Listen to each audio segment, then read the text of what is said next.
afternoon. It's Thursday, the 9th of June 2016, just after 1 o'clock. Welcome to UK Column News. I'm your host, Mike Robinson, and joining me in the studio again, Patrick Henningsen. Great to be with you, Mike. It's a pleasant day in Plymouth today. Very nice quite day. warm in the studio. And heating up with regard to the EU referendum because, they keep pushing back the deadline for voter registration. And it seems this is being caused by various IT glitches. Now, there have been a number of IT glitches with regard to the EU referendum. This from a couple of weeks ago. The Electoral Commission admitting that a software glitch, in inverted commas, led to referendum voting cards being sent to EU citizens. Oops. EU citizens, of course, unless you're Irish, EU citizens not allowed to vote in this referendum. So that was a mistake. But this latest problem, because the government website keeps crashing every time somebody goes to try to register to vote. Patrick, it just sort of struck me that there was a bit of a precedent for this because, of course, it all began with Royal Bank of Scotland. But here we've got the FT article from a week or so ago because a Deutsche Bank IT glitch meant that customers couldn't access their cash. They couldn't transfer money. They couldn't pull money out of cash machines. How inconvenient. It's so inconvenient that as soon as anybody gets into a bit of trouble, it's blamed on an IT glitch. Imagine registering to vote, going to the website, registering to vote, and the site crashes. Yeah. Terribly inconvenient, especially when you consider who all the new voters are, people who aren't registered, who are going to register. What camp do you think they might be voting in? Well, indeed, all these new registrants apparently are younger people who are perceived to perhaps be wanting to vote to remain. So they say. So they say. But there's also a silent majority in this country that aren't voting, who are probably also pro remain as well, or sorry, to leave. So that's not borne out in the polls, depending on what polls you read. But it's very interesting. Yes, and more in the media about Northern Ireland. And today, John Major and Tony Blair, best of friends when it suits them, are apparently making an appeal, a joint EU appeal, because of course Northern Ireland is the whole peace process is going to fall apart if we leave the EU, so that's a fetching photo there of the young Blair, isn't it? The young Blair and a young John Major, relatively speaking. A young, up-and-coming, idealistic Anthony Lytton Blair there with then Prime Minister, I believe. Yes. John Major. Yes. Who no one has really seen for the last decade and a half, and all of a sudden he just pops up out of the woodwork. He appears out of nowhere to campaign for the EU referendum. So with his Carlyle Group salary. So it's interesting that they would have both of those former prime ministers from separate parties together campaigning for one side of the issue. Absolutely. So the big guns are out, Mike. Yes, and of course they are suggesting, as we mentioned yesterday, they're suggesting that the Northern Irish border would then become the hard border for the European Union between the UK and the EU. This is Theresa Villiers, who's the shadow Northern Ireland spokesperson, saying that such a hard border, the idea of it is a bit far-fetched. Now, as Alex Thompson pointed out yesterday, it's not only far-fetched, it's simply incorrect because the protocols, the treaties regarding that border existed from before we joined the European Union. So that goes into more of the PSYOP. So they're using Ireland as cannon fodder to influence the public opinion, public perception on the EU issue. Yes. So total desperation. And none of it based in reality, most of it based in fantasy. Total fantasy. Now, what perhaps isn't total fantasy is the continuing threats that are being made should there be a vote to leave. William Hague now suggesting that such a vote would fragment the entire Western world. There you go. But of course, we've had a whole bunch of other threats over the last few weeks about attacks on our currency, attacks on this, attacks on that, people losing their jobs, trade collapsing.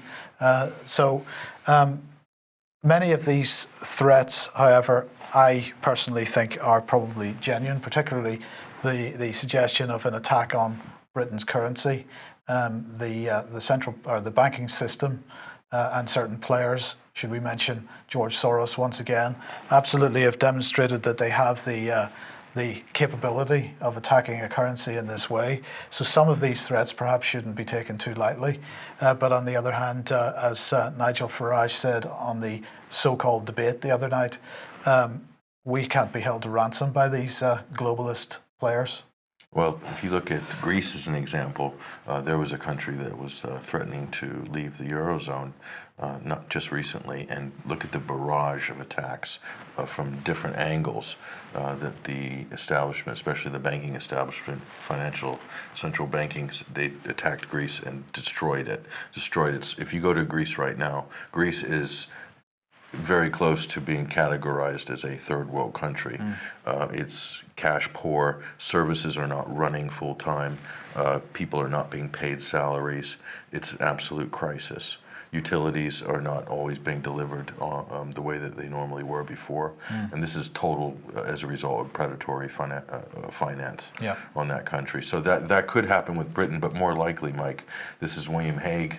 Again, haven't heard much from Hague, just like Major, and there he is, appearing right now to more fear-mongering. So yeah, they could be genuine threats, Mike, but more likely this is more the sort of sensational scaremongering going on by the establishment. This is, we said this, I don't know if we said this on the show last week, but it's very similar to the run-up to the Scottish referendum. Yes. In terms of the politicians who are coming out, the media. But what was the result of the Scottish referendum? A total realignment of the Scottish political makeup. So this Brexit will be used, I believe, also. It looks like it could be used, like Scotland, to realign the party in power in this country, which is the Conservative Party. So we'll see. Well, so, I think it was Mark Mardell saying that we could have a general election by Christmas, no matter the outcome. So perhaps we will have Boris by then. Yeah, it could be.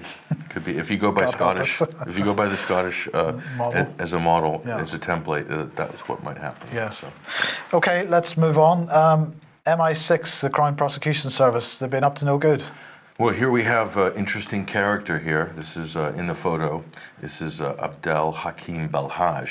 Now, he's an interesting fellow. So he's complaining that he and his family were abused, and I believe a report was filed even with the CPS. Well, so you have the MI6 on one side, the CPS on the other, and accusations of abuse. Who is Abdel Hakim Belhaj? He's an alumni of Guantanamo Bay. Right. So he was an alumni? He's an alumni of Gitmo, and he's also an alumni of the Afghan Mujahideen, which was, for all historical purposes, under the control of the CIA. And so here he is detained in 2004, brought to Gitmo, and he was released just in time for the Libyan overthrow, NATO's overthrow of Gaddafi in Libya. He was released in 2010. He led the Islamic fighting groups in Libya, and he's now appointed governor of Tripoli. So he's a de facto one of the viceroys of Tripoli. Okay. Wow. This is a double agent. Yes. So here we have a double agent who is basically fronting a legal false flag against the concept of extraordinary rendition. Yeah. That's what it looks like to me, this story. So completely planted, totally stage managed. The front man is a double agent, ex-Gitmo alumni, Mujahideen alumni. Adrian says alumnus, surely? Alumnus, yeah, alumnus. So, and he used to be known as Abu Abdullah al-Siddiq back in his Afghan Mujahideen days, and I think that was his name that he used while he was working with the CIA, I guess. But certainly a recruit, yeah. Yeah, yes. So interesting. So this is how it works. So not as all what it appears to be with some of these characters coming out of Gitmo. That was exposed in the Penny Lane scandal. Taking some of these people who are detainees and redeploying them out into the field. With a new credibility because they've spent time inside. Absolutely. Yeah. The law enforcement does this all the time with informants. So. Yes. This is no different. Okay, well, let's move from the CIA in some regard to the FBI. And of course, in the United States, you have a battle very similar to what's going on over here with regard to the Snoopers Charter. And at the heart of it are the usual suspects of Facebook and Google. So here's FBI Director James Comey, who could be on the way out in a couple of months if there's a regime change in the White House, party change. But so this is very similar to the story that I think you covered this before with the Snoopers Charter and wanting access to everyone's web browser histories. Yep. And so this is a key component here.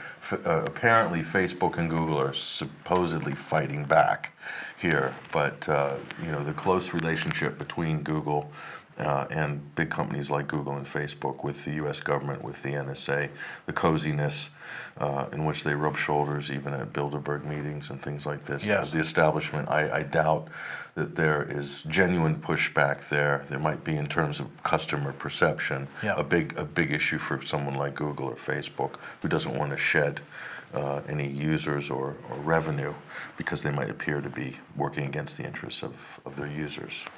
I think that was my perception of the Apple case with the iPhone encryption business.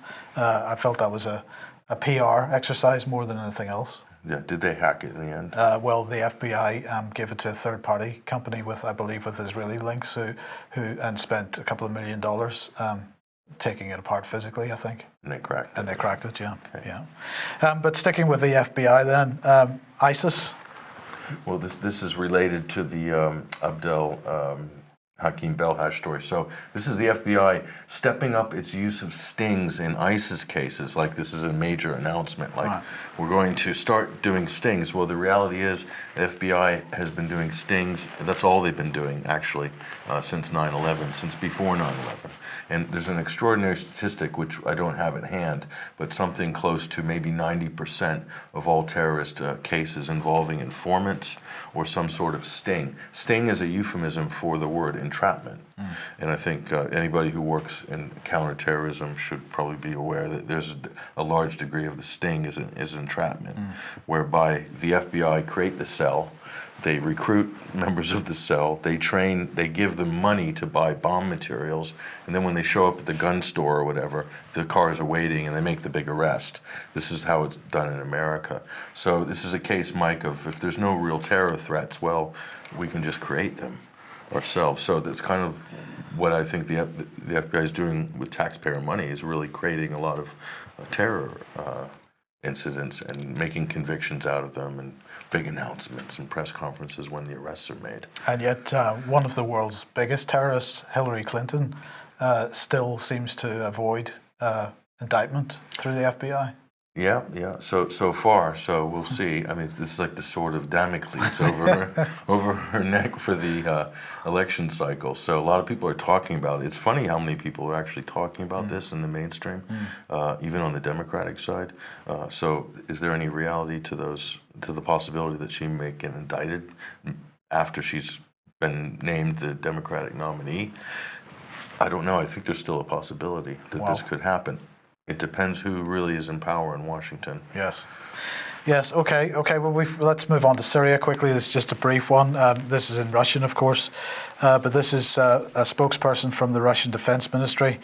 Perhaps no surprise, suggesting that 160 new militants, new Al-Nusra Front personnel have moved across from Turkey, where undoubtedly they were being trained. Now, who could possibly have been training those guys? I have no idea. It's could be. Who runs the training camps in Turkey?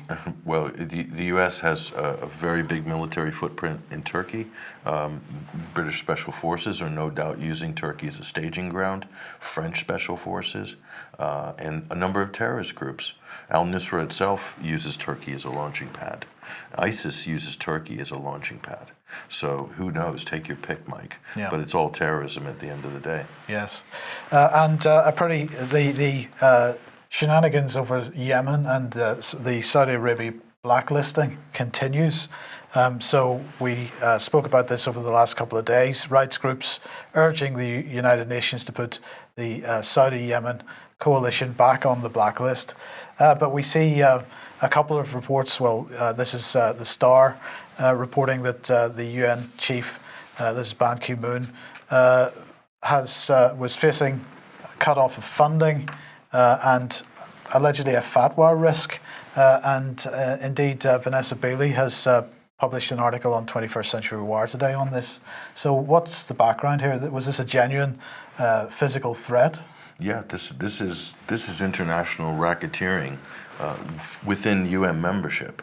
So this is kind of extraordinary. So Ban Ki-moon will henceforth be known as Ban Cave-moon because he has caved in to international racketeering by the Organization of Islamic Cooperation, the IOC, which is another front for the GCC, which is a front for a very close-knit group of tribes who have appointed themselves the rightful rulers of Arabia and divvied that up amongst themselves with the help of the British and others back in the day. Yes. With St. John Philby. So what's happened here? Saudi Arabia was put on a blacklist under pressure from human rights groups about child atrocities in Yemen at the hands of the Saudi-led coalition as they bomb and maim and destroy people's lives in Yemen. Someone found their moral backbone in the UN and put them on a blacklist for violation of child's rights, which in itself is a bit of a red herring, because what about all the tens of thousands adults who have been slaughtered and civilians? But anyway, on the issue of child rights. And so Saudi was upset they were put on this blacklist. And so the threats came, the bullying. They threatened to pull funding from the United Nations Relief Workers Agency for Palestine. And apparently Saudi has put $100 million into that organization. Right. So, and it's funny, all roads lead back to Israel in this. And what was interesting is in 2015, Israel was going to be put on this blacklist. But under heavy lobbying by the U.S. to Ban Ki-moon, then caved in, and over the Gaza siege, or the population reduction exercise in Gaza in 2014, where Israel bombed and destroyed 50, I don't know how many thousands of homes and killed 1,500 Gazans. Israel wasn't put on the list because of lobbying and threats made by the U.S. So although what Saudi's done here with and Qatar and other GCC members is horrible, the U.S. did the same thing on behalf of Israel last year. So the UN is so corrupt now, Mike. They're really working to collapse the reputation of the UN, using Saudi Arabia and some of these bellicose, misbehaving members to really collapse the reputation of this organization in a really fast way. And what do you think is the reason for that? Is it because it has the word nation in the name? Is it because it's based on the idea of nations? And that idea is we're now post the democratic era, post the Westphalian nation. The notion of that, is that what's going on there? I think so. And you look at how the Saudi Arabia is throwing its weight around, Mike, calling anybody who's accusing them of war crimes as anti-Muslim, telling their clerics, getting them together and raising fatwas against the UN. This should give you some indication of how Saudi Arabia rules over its own people within its own borders. Okay, this is not a democracy. This is not a modern civilized country. This is an absolute dictatorial monarchy that runs a kind of a medieval agenda when it comes to its social management. So, and this is basically who has bought their way onto the UN Human Rights Council, and then was criticized, and now is throwing its money and its threats and its weight to get itself removed from a blacklist, a human rights blacklist. This is absolutely astounding in this day and age that this could be allowed to happen, and this is total international lawlessness, Mike. That's the only way to describe it. Well, every time I hear Cameron discuss the rules-based international order, I know that what he's talking about is the absolute opposite. Yeah, so total lawlessness. And we see Cameron, President Obama going over, paying homage to the Saudi monarchs, saying, please buy our aircraft, please buy our weapon systems, please buy our radar systems, and they sell them, and they have. It's been a bumper year for arms sales to Saudi Arabia. Yep. Okay, well, getting back to the West then, and NATO and Russia, this is Der Spiegel. And they are commenting on Operation Anaconda, which we've mentioned a few times over the last few days, big NATO exercise. And they're saying that, Der Spiegel is saying that really this is a step too far for NATO, that NATO is quite clearly playing out a scenario of a real war with Russia being the target of this, that it's too clearly aimed at Moscow. And they're saying that actually Poland is playing a large part in driving this, so they're blaming Poland for this. Now, they're saying that Warsaw is acting intentionally provocatively. Thus, it invited Georgia and Ukraine to take part in Anaconda 16. Both would like to be part of NATO, but the alliance has rejected this idea so far. For the Polish, that doesn't matter. Warsaw has declared the NATO-Russia Founding Act, the basic agreement with Moscow, obsolete. And of course, as we were discussing before the programme, Patrick, Poland has a conservative government in place at the moment, very church-oriented, but they still blame Russia for the Smolensk plane crash. And I think we both agree that perhaps looking east is not the direction for the solution to that particular plane crash. Looking west is much more likely. So Poland is being played by the West here. It is, and I'm disappointed that Der Spiegel would even give any credence to that line that Poland is somehow driving this problem.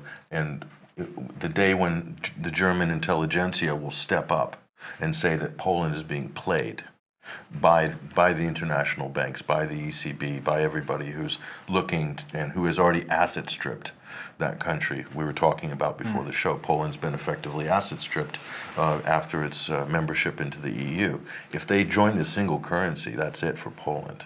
They will wipe that country out so fast. They will just devalue everything in that country, and the standard of living will drop. And well, it's already happened to a large degree. And it's suffering from the worst brain drain in Europe, arguably. Yeah. So Poland is, in my view, is definitely a victim of the EU superstate gobbling it up, chewing it up, and spitting out the remnants of it. So that's the problem there. What they do have a point, though, is that it is mimicking a real war.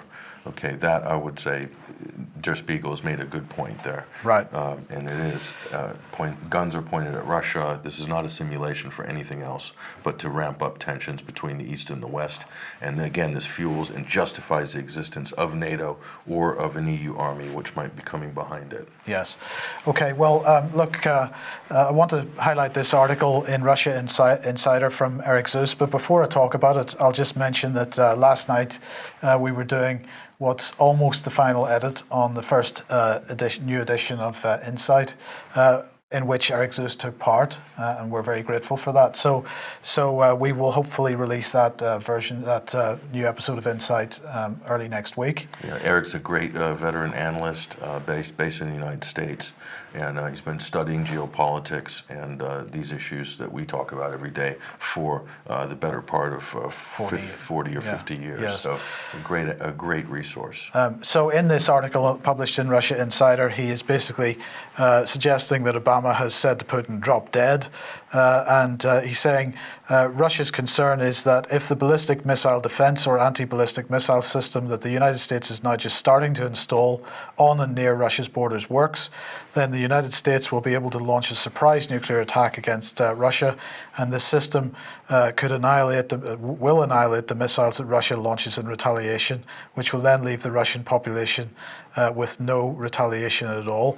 And this is a point I've heard him make a few times, that while these types of defense systems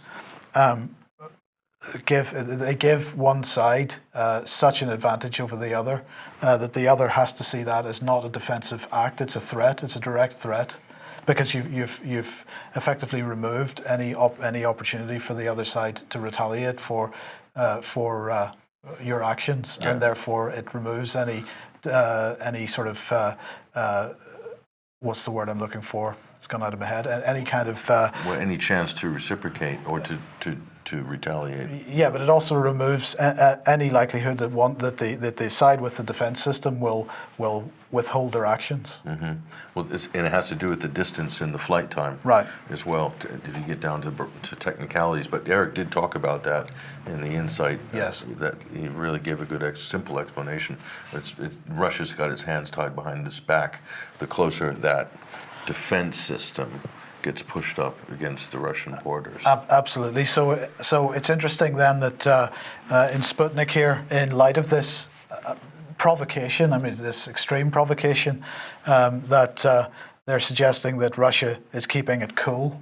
Now they're not keeping it entirely cool, but this Sputnik report saying that Russia is not venturing to do anything particularly aggressive. They're not going to dramatize the exercise. They're going to keep an eye on it. They're going to watch it. They don't think that the exercise is wise. They view it as a provocation and so on, but they're not going to do anything particularly stupid. However, as Reuters is pointing out today, they're not taking no action. They are taking some. They are moving troops westward. They're setting up new bases stretching from the Baltic Sea to the Black Sea. And Reuters here saying each side says it's only responding to steps taken by the other. But the build-up risks locking NATO and Russia in a spiral of measure and countermeasure from which it will be difficult to escape. What is starting a kind of a smaller beginnings of an arms race. Yes.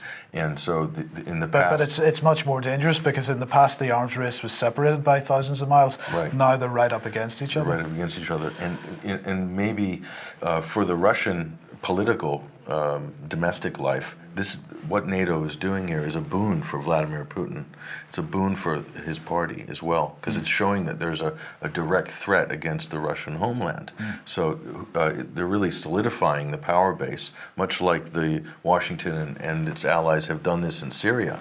They've absolutely elevated public opinion in favor of Bashar al-Assad by funding and arming crazy jihadists to besiege that country. Likewise, NATO is doing the same for Russia. So, but in terms of the arm race, they hope that they could bankrupt Russia. The Russian economy is weak, get them to spend more on defense. This was the received wisdom in the latter part of the Cold War, and that we supposedly won the Cold War based on this bankrupting the Soviet Union strategy. But I don't think we're living in the same world as the 1980s. So the sort of money that's being spent, Russia is very carefully and measurably expanding its domestic defense. But in terms of NATO, just look at it, Mike, like this is an arms show. This is a trade show. The video we showed on the news yesterday, that's just to bolster the profile of the defense contractors who have stuff at the Excel Center coming up in September or whatever arms show around the world, and their job is to move product. And if NATO seem to be active or they can hype up the Russian threat, all the better for sales of Lockheed Martin, Boeing, and all these corporations. Yeah. Yes. Okay, well, this is an interesting Russia-related story, and I could see how many people would view this with cynicism. So this is the Moscow Times. First of all, we say that this is Moscow Times quite oriented towards NATO and the West, to say the least. Yeah, don't let the title deceive you. When you see Moscow Times on the internet, it's not really a Moscow newspaper. It's very much a sort of a Western creation, if you will. Right. So the headline is, why has Israel sent Russia an historic tank? And this is a Majak 3 Israeli tank heading to a Moscow museum. It has arrived in Moscow yesterday, and this is part of an exchange between Russian and Israeli governments. The Russians have also sent a tank over to Israel for a museum there, and we have been hearing, over the last few weeks and months, Patrick, that Putin and Netanyahu starting to speak a bit more. There's a lot more interaction between them, and I suppose the more cynical would say that here is another world leader who's just taking a pro-Zionist position, but perhaps there's more to it than meets the eye. Yeah, I think that's kind of that would be what a lot of people are saying. It's kind of an oversimplification. If you look at what Russia is involved in the Middle East, literally partnering with Syria. Syria is at war with Israel, effectively, under war conditions. So they have a peace treaty or some sort of peace agreement in the Golan Heights separating the militaries of those two countries. But Israel has struck Syria 6 or 7 times aggressively by air in the last 2 years. Okay, so they're at war with Syria. Russia is partnering with Syria, yet Russia is going and doing diplomacy with Israel. Russia is going to do whatever it takes in its own interests to advance whatever its agenda is. Okay, and right now Russia is almost at war with Turkey. They're very much on tender feet right now between those two countries, and Turkey is patching up its relations with Israel. There was a quote by, I think it was a Turkish or Israeli minister only 2 days ago. They're 1 or 2 meetings away, he said, from normalizing relations between Israel and Turkey. So look at this matrix. So Russia at odds with Turkey, Turkey patching it up with Israel, Israel not so good with Syria, Turkey completely at war with Syria. It's an absolute mess. And Russia is doing what it does best, which is diplomacy. Look at how Sergei Lavrov has performed on the world stage since this crisis began. Yes. Masterful. So I wouldn't second guess what Russia's doing for a second in comparison to look how the U.S. has performed abysmally on the international stage. Yes. Okay. We were going to cover this yesterday, but we ran out of time, so we gave it a miss and we thought we'd cover it today. British Navy intercepting a Russian submarine on the way to the Channel. Not sure how close they were to the Channel, in the North Sea maybe, or somewhere in the mid-Atlantic, not quite sure. But our friend Michael Fallon made a comment. He said, "This shows the way the Navy is maintaining a vigilant watch in international and territorial waters to keep Britain safe and protect us from potential threats." What do you make of that? Potential being the operative word there. So the hunt for Red October resumes somewhere in the vicinity of the English Channel. They didn't say exactly where. Yeah. So that could be 100, 200 miles, 300 miles from the Channel. I mean, the routine escorts, the British frigate will routinely escort a foreign submarine through British waters, even during the Cold War. So this, I don't know how you can make a story out of this. No, there is. It's kind of desperate on the part of the Guardian, I yes. think. But to gin up some sort of Russian threat. I think if Brian were here, he would be pointing out that submarines don't like the Channel too much. It's not deep enough. So. Yes. But staying on the subject of submarines, RT covering this, the Times covering this today as well, that Britain is secretly upgrading its nukes without asking MPs. Now, what are they doing? They're putting some research and development into the next generation Trident warheads. But this isn't quite what it seems, is it? It's not. It's not. You know, the whole Trident issue, Mike, is to me a gigantic red herring, for lack of a better term. We've used that already in the show. But the reality of Trident is this. Trident submarines, those are U.S. warheads with U.S. guidance systems, U.S. software, U.S. GPS. They have to be serviced at the U.S. nuclear naval facility in Georgia every year.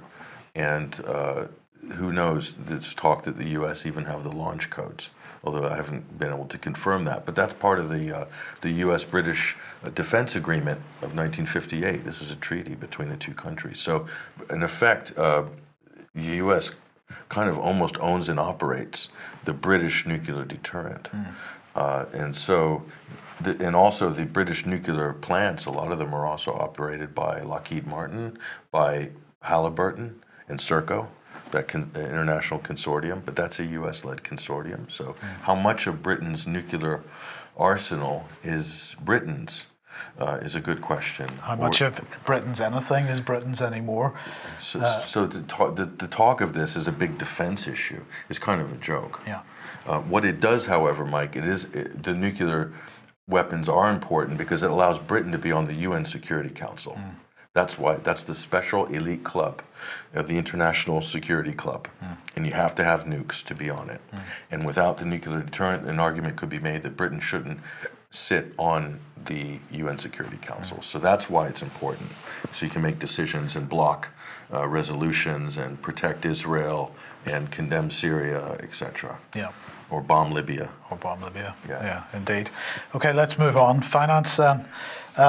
this is a couple of interesting stories here. So this is a Japanese bank, the Tokyo Mitsubishi URJ Limited, huge bank being described here as a mega bank in Tokyo, and they have decided that they are getting out of bonds, out of the bond market, and that means they can no longer trade bonds, they can't buy government bonds. And this report here noting that this is could potentially have a ripple effect among other major participating banks. But what this ultimately boils down to is that this huge bank is effectively separating itself from the Japanese central bank, separating its relationship. And this, we're seeing a slightly different angle on this, but the same type of situation with Commerzbank, another mega bank. This is in Germany, and they are talking about separating themselves from the European Central Bank on the basis of negative interest rates, and people saying that this could effectively render the European Central Bank's negative interest rate policy ineffective. Now, we're going to talk a bit more about this with David Scott tomorrow, but I just wanted to highlight that it's quite an interesting situation within the banking system if banks are starting to argue with what is effectively the central governance mechanism within the banking sector. So we'll keep an eye on that and cover that a bit more tomorrow. And the math doesn't add up, Mike. And this is probably out of survival. Absolutely out of survival, yes. The negative interest rate world, this fantasy world that we've been living in for the last few years, the math does not add up in terms of even, they won't be here in 5 years. That's Commerzbank's point of view, the position. It's costing them so much money, they can't afford to do it. But what we're looking at is a potential breakup of the sort of agreements that there have been amongst the banking elites. A breakup of the cartel. Yes. So this is what you're looking at here. Yeah. This is the kind of a serious situation for the ECB because this is a referendum against negative interest rates. But this is the same in Japan. So this is not just a European problem. Yeah. And when they start voting with their feet, big changes are coming. Yes. Yes. Okay. Well, let's talk about UK steel. Now, there was a meeting of the Steel Council yesterday, and they agreed plans to undertake what they're calling new research into future market opportunities. That's good. It all sounds very good. This is a talking shop, a forum, which is chaired by Sajid Javid there, and he. Well, what did he say? He said thousands of workers, businesses and communities up and down the country depend on the steel industry for their livelihoods, and I'm determined to ensure a long-term sustainable future, and that's why I sold it off to a private equity firm. No, he didn't say that. That last sentence he didn't say, but that's pretty much what he was. That is what he has done. Now, what was one of the organisations that was at this meeting was the new British Steel.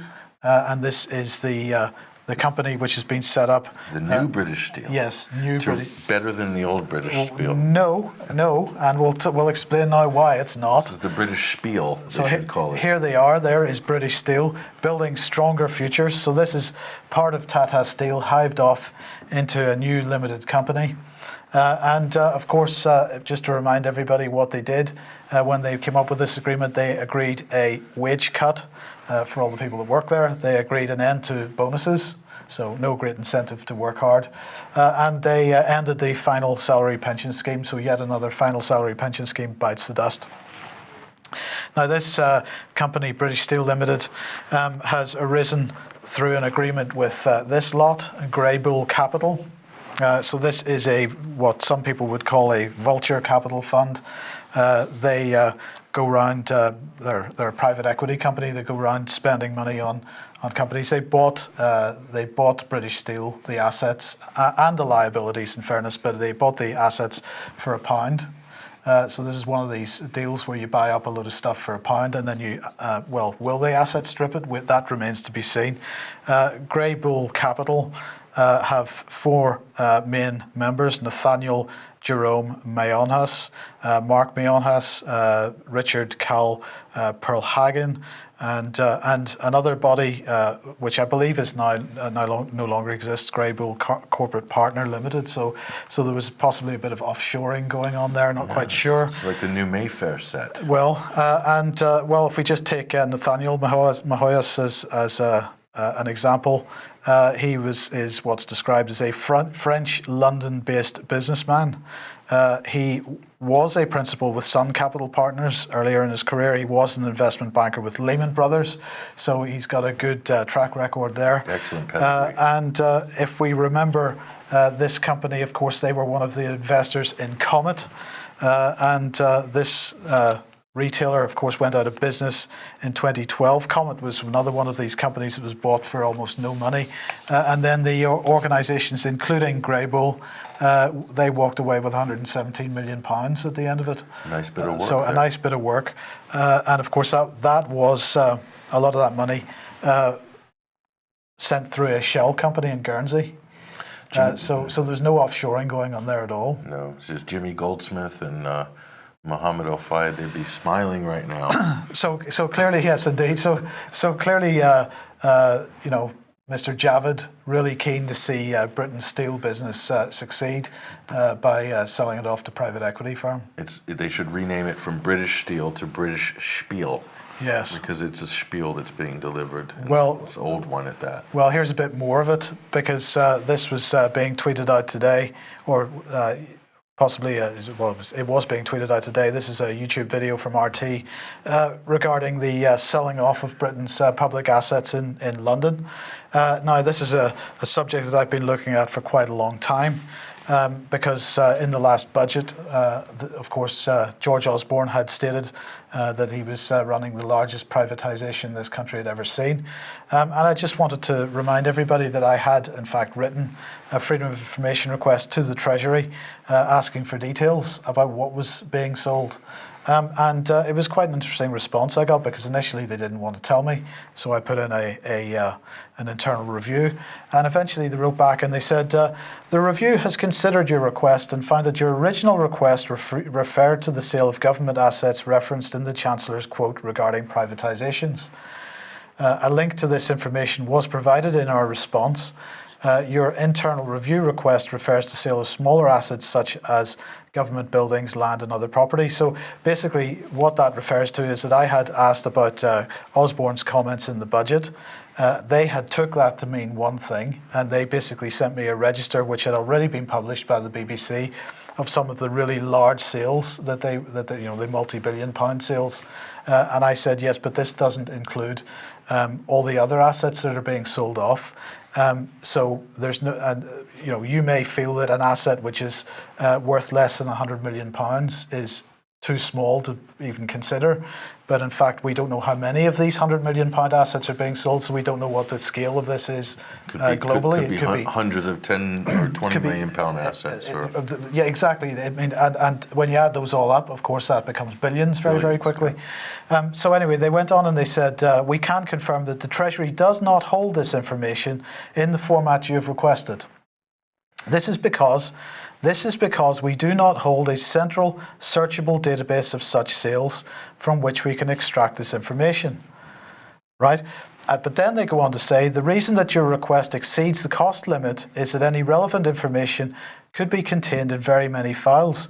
Searching all those might contain relevant information to determine whether the Treasury holds any information relevant to your request would exceed the appropriate limit. So on one hand, they say they don't maintain records. On the other hand, they say they've got too many records to search and therefore it would cost too much. So it's pretty unclear exactly what the Treasury is actually up to here. That last line you read, Mike, could have been a line out of Terry Gilliam's Brazil. Absolutely. The Ministry of Information Retrieval, and that's the response you get. Yes. Totally cryptic. I don't know. They do not want to tell people what they're selling off. So the only way we have of knowing what's being sold is when a particular sale comes to the notice of the media and it ends up in the newspapers. But the Treasury is trying to say in their response to me that they don't have a central database of of records of what they're selling. They don't know how much property they're selling. This is a treasury. This is a lie. So if they don't have the information, who does? Well, exactly. It's just numbers on a ledger, right? And the Treasury has responsibility for maintaining records for the nation. So they're trying to tell us they don't know. I think not. And there's not an invoice? Exactly. Exactly. Okay, finally then, Tim Berners-Lee. Oh no, yes, I think this is the final one. Tim Berners-Lee. He, of course, the founder of the, creator of the World Wide Web, nearly 30 years ago. And he's commenting on the fact that websites are really held on individual servers or a individual group of servers. They are single points of failure. They're subject to spying, to blocking, to tracking, and so on. He says the web controls what people see, creates mechanisms for how people interact. It's been great, but spying, blocking sites, repurposing people's content, taking you to the wrong websites, that completely undermines the spirit of helping people create. So they have been running a conference. He has been running a conference called the Decentralized Web Summit.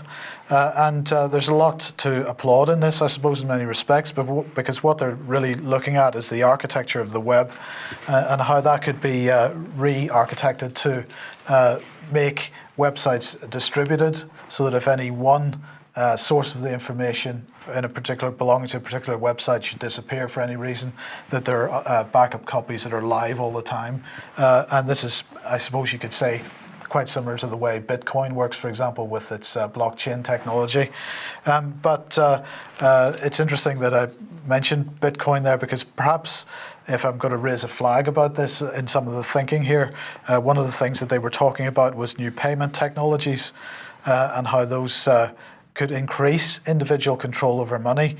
But of course, what they're talking about is digital currencies and non-cash currencies, non-cash-based currencies. They're saying that a news site, for example, might be able to have a system of micropayments instead of relying on advertising. So I'm not criticizing this in particular. I think there's things we've got to be very, very wary of here, Patrick. But the decentralization aspect of this, there are so many single points of failure in the internet. Very, very easy for the authorities to firewall it, to block it completely. I mean, we're already sort of seeing signs that certain groups of information, perhaps in the free press rather than the corporate press, definitely pushed down the rankings and so on. Absolutely. We've been blocked, and you probably have experienced whole countries, whole regions, global regions have been blocked for weeks in some cases. And we know this because our readers are keeping us up to date. And we have analytics for global traffic, so we can see, I mean, completely invisible in some very large markets. Yes. So this is happening. I don't know if this is what the strategy behind this is, but I do know that a lot of this does go on, whether it's nefarious or not or whatever. We can benefit from a decentralized web. It's good that they're talking about this. However, there's the risk of it being hijacked for other purposes. Is always a danger. Yes, so we'll keep an eye on that one and report as we can. Okay, that's it for today. Thank you very much for joining us. Thank you, Patrick, for being in the studio once again.